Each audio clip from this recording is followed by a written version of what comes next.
वेदांत के दृष्टिकोण से तो हमने कहा सभी पुरुष और सभी परमात्मा है, कोई आत्मा किसी आत्मा से अलग है ही नहीं। इसलिए विवाह को क्या कहा जाता है? दो आत्माओं का मिलन। पर आज के लड़का लड़की को आत्मा का परिचय है क्या? आत्मा किस चिड़िया का नाम है पता है? ये शरीर का मिलन मानते हैं। अरे इनका तो मन का भी मिलन नहीं हो पाता, आत्मा के मिलन क्या जानेंगे? आत्मा किस चिड़िया का नाम है इन्हें पता ही नहीं है, तो झगड़ा चलता रहेगा। इसलिए इन सब बातों में मत उलझिए, क्या करिए, सिर्फ मुस्कुराइए। हाँ, अब ये तो इंडिविजुअल बातें हैं। अगर इसको जनरलाइज करना है तो जो हमने कहा, पुरुष और स्त्री दोनों एक दूसरे के शारीरिक, मानसिक, भावनात्मक, आर्थिक और सामाजिक आवश्यकताओं की पूर्ति करते हैं। दोनों का अस्तित्व मिलजुल कर ही सिद्ध होता है। आज का इंसान मनमर्जी में कुछ भी बोल देता है, अब उसके पीछे भागो। क्यों भागो? अरे किसी बातों को सुनने के बाद या पढ़ने के बाद ये सोचना चाहिए कि कितना वर्थफुल है। अब उसको प्रमाणित नहीं करना चाहिए, उसकी प्रामाणिकता पर विचार करना चाहिए। किसी भी चीज़ को आप लोग भी पढ़िए, ये कितना सत्य है पहले आप विचारिए, इस पर जरूर विचार करिए। जो विचार है उसके औचित्य पर प्रश्न करें। सच कहें तो प्राचीन शास्त्रों का प्रतिनिधित्व वेदांत करता है, उपनिषद करता है।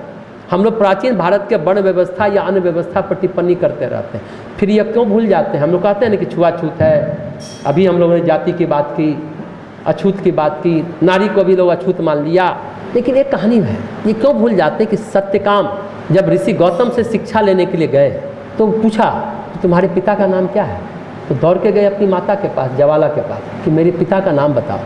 तो जानते हैं माँ ने कहा कि मैं दासी हूँ, मैंने बहुत लोगों की सेवा की, तुम किससे पैदा हुए मुझे पता नहीं। गौतम मुनि के पास सत्यकाम लौट करके साफ सुथरा कहा, मुझे मेरी माँ का पता है, मेरे पिता का पता नहीं है। माँ कहती है मैं दासी हूँ, बहुत लोगों की सेवा की हूँ, तुम किनके पुत्र हो मुझे नहीं पता।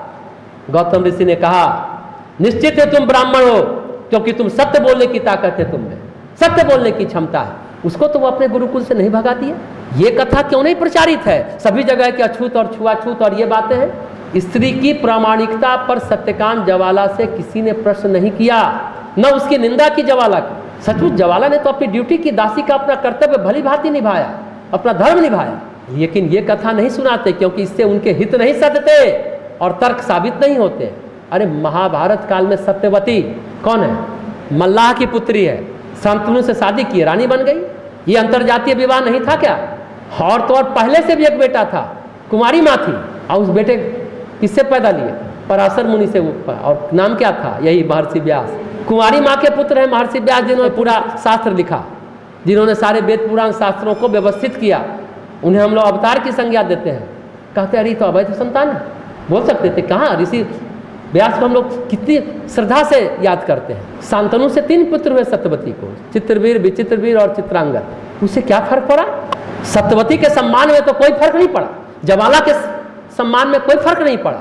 स्त्रियों के सम्मान पर आज बहुत सारी बातें की जाती हैं। हाँ, द्रौपदी के साथ जो घटना घटी वो दुर्योधन के मानसिकता की समस्या थी, ये युग की समस्या नहीं थी। युग की समस्या होती तो सत्यवती को वो मान सम्मान मिलता? नहीं मिलता। ये व्यक्तिगत समस्या द्रौपदी की है, युग की समस्या नहीं है। तो व्यक्ति हर युग में, हर काल में खराब होता है, बलात्कारी होता है, गड़बड़ करता है, और हर युग में अच्छा भी करता है। तो हम जो बोल रहे हैं हमारी रचना पर टिप्पणी है, जो रचनाकार ने ये लिखा होगा उस पर कोई टिप्पणी नहीं है। आपने उसको पूछा, हमने तो उसका जवाब दे दिया।